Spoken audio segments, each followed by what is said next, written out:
He became grouchy and rude. It was all about him and his needs. For context, he'd lost his job last year. We moved to a house I leased in January. I loved the house, but it created friction between us. I'm an animal lover. My landlord doesn't interfere with my pet-related activities as long as I can keep the place clean. I built a patio for my 10 cats that I've rescued. It's an indoor space with controlled temperature and all their supplies are available to them 24/7. This was my dream. I wanted to help those kitties stay off the street since I've been feeding them for years. Also, they have all their shots. Nick knew this from the start. The house is clean, no pet smells thanks to the automatic cat litter boxes. But still, he resented the cats because he needed his 3 siblings to move in, and one of them was allergic to the cats. He asked if I could put the cats up for adoption. The answer was no. I cannot live with his family. They are choosing beggars and moochers.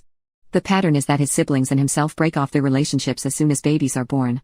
I realized this too late. Nick says his ex went crazy after she gave birth. His brother tricked his ex into moving with her parents while he found a home for them and the baby. He never found a house, but knocked her up a second time, so her parents banned him from stepping into their home. The youngest brother hightailed his wife when she had her second baby. All his siblings and his mom lived together. His reason for wanting them to move in was that we had 3 spare bedrooms plus a very large family room and that it would be great if they saved on rent. So there was no intention to contribute on the rent from the siblings. Long story short, I got really sick by the end of October.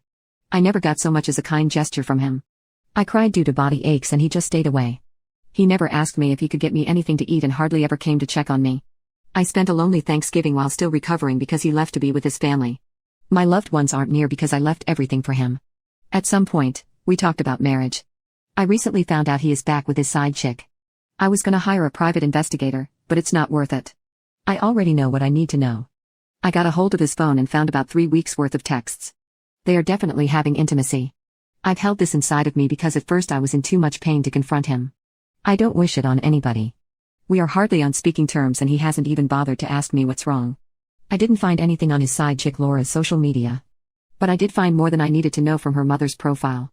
He has been active in their lives since at least last summer and has been lying to me.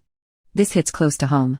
While he's been lying to me about going to job interviews without any luck, I've been financing his lifestyle.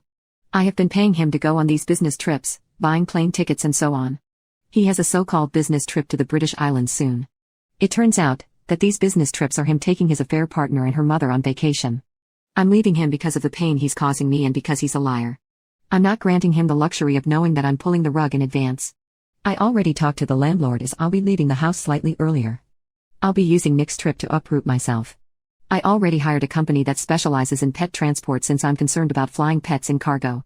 I have all their health certificates in order, so they will be coming to pick my kittens up by 9 a.m. Nick's flight leaves much earlier, so he needs to be out by 6 a.m. I'm moving closer to my family and I've already made arrangements to board my pets until a new patio is built for them. My sister will take care of it.